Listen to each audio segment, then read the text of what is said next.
जळगाव शहरात संविधानवादी नागरिक कृती समिती आणि महाविकास आघाडीच्या वतीने केंद्र सरकार विरोधात जोरदार मोर्चा काढण्यात आला।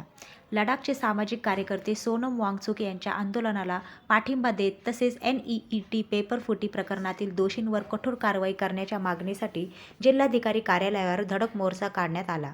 हा मोर्चा छत्रपती शिवाजी महाराज चौकातून सुरू होऊन जिल्हाधिकारी कार्यालयावर पोहोचला। यावेळी आंदोलकांनी मोठ्या संख्येने सहभाग घेत केंद्र सरकार विरोधात जोरदार घोषणाबाजी केली। परिसर घोषणांनी दणाणून गेला।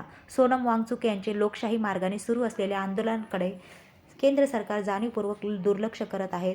तसेच NEET पेपर फुटीमुळे लाखो विद्यार्थ्यांचे भवितव्य धोक्यात आले असून या घोटाळ्यातील दोषींवर कठोर आणि तातडीने कारवाई करावी अशी मागणी करण्यात आली। या ठिकाणी गेल्या 20-22 दिवसापासून जे आंदोलन जंतर मंतरवर चालू आहे त्याची कुठलीही दखल सरकारने घेतली नाही आणि सगळ्यात मोठं दुर्दैव की नीटचा पेपर फुटल्याच्या नंतर 13 विद्यार्थ्यांनी आत्महत्या केली।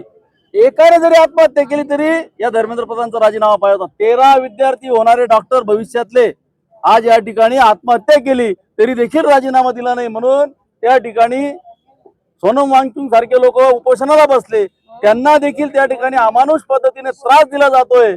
अभिजित दिपकेला त्रास दिला जातोय। या देशामध्ये लोकशाहीची हत्या केली जाते आणि म्हणून या ठिकाणी आम्ही त्याचा निषेध करण्यासाठी धर्मेंद्र प्रधानांचा राजीनामा मागण्यासाठी आलो आहोत।